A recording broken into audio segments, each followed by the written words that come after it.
Kakovostno podaljševanje delovne aktivnosti starejše generacije je odgovor na demografska gibanja Evrope in Slovenije, ki zahtevajo hitre spremembe na področju trga dela in pokojninske zakonodaje. O ukrepih za povečanje stopnje delovne aktivnosti starejših v Sloveniji so razpravljali na konferenci za večjo zaposlenost generacije 55+, ki je v organizaciji Gospodarske zbornice Slovenije potekala 27. marca 2019.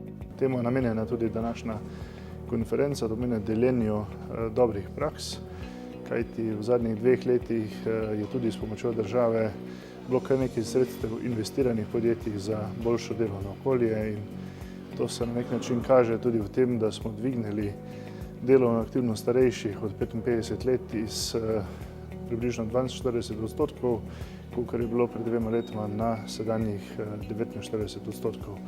Seveda smo še pa daleč od povprečja Evropske unije, za okoli 10 odstotnih točk zaostajamo za povprečjem.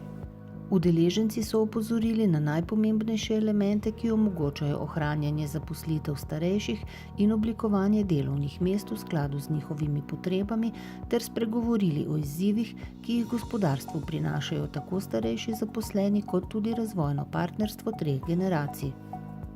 Gre za nekatere ukrepe, ki so zakonske narave, se pravi, tukaj bomo šli v določene spremembe pokojninske zakonodaje, v določene spremembe zakonodaje, ki ureja trg dela.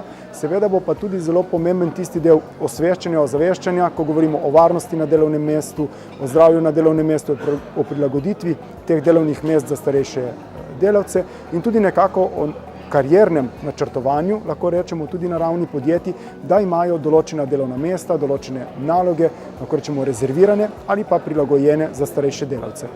Pomembno je, da bomo delovno sposobni, zdravi in da bo politika s pravočasnimi ukrepi, tudi s posluhom do gospodarstva in stroke, pravočasno sprejela ukrepe, da bodo še naslednje generacije prejemale pokojnine in jasno tudi aktivno ostajale čim dlje v zavarovanju. Na konferenci so bile prikazane tudi uporabne rešitve za podjetja ter predstavljeni primeri nekaterih dobrih praks. Dejstvo je, da vsa podjetja, ki že imajo problem z populacijo in pa zaposlenostjo populacije 55+, se tega problema zavedajo, praviloma od vodstva navzdol. To pomeni, da podjetja vgrajujejo v svoje strategije, v svoje večletne programe tudi odnos do tega področja, hkrati pa so že izoblikovali tudi svoje konkretne strategije delovanja in zaposlovanja oziroma upravljanja starejših zaposlenih in jih tudi že izvajajo. V tej smeri so v pomoč tudi podpore, ki jih daje država, konkretno je to program ASI, ki je predvsem spodbudil večje število zaposlenih v usposabljanje. Naša pobuda gre v smer vseživljenjskega izobraževanja. Želimo predstaviti 2 projekta oziroma en poskus in en projekt izobraževanja zaposlenih, za katere morda delodajalec nima neposrednega interesa. Torej tistih, ki jih ne bo izobraževal sam, tistih, ki jih ne bo prekvalificiral sam, so pa kljub vsemu zaposleni v njegovem podjetju.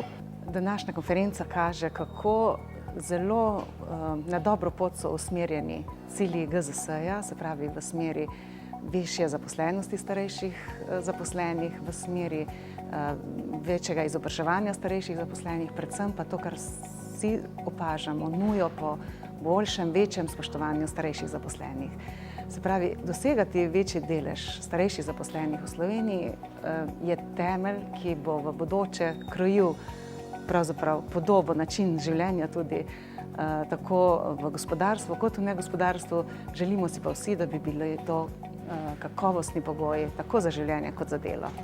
Ob koncu konference so bili podani predlogi ključnih ukrepov na ravni države, delodajalcev oziroma zaposlovalcev, posameznikov in celotne družbe za povečanje deleža aktivnih v generaciji 55+, ter podaljšanju njihove delovne aktivnosti, kar je temeljnega pomena za zmanjševanje kadrovske vrzeli v Sloveniji.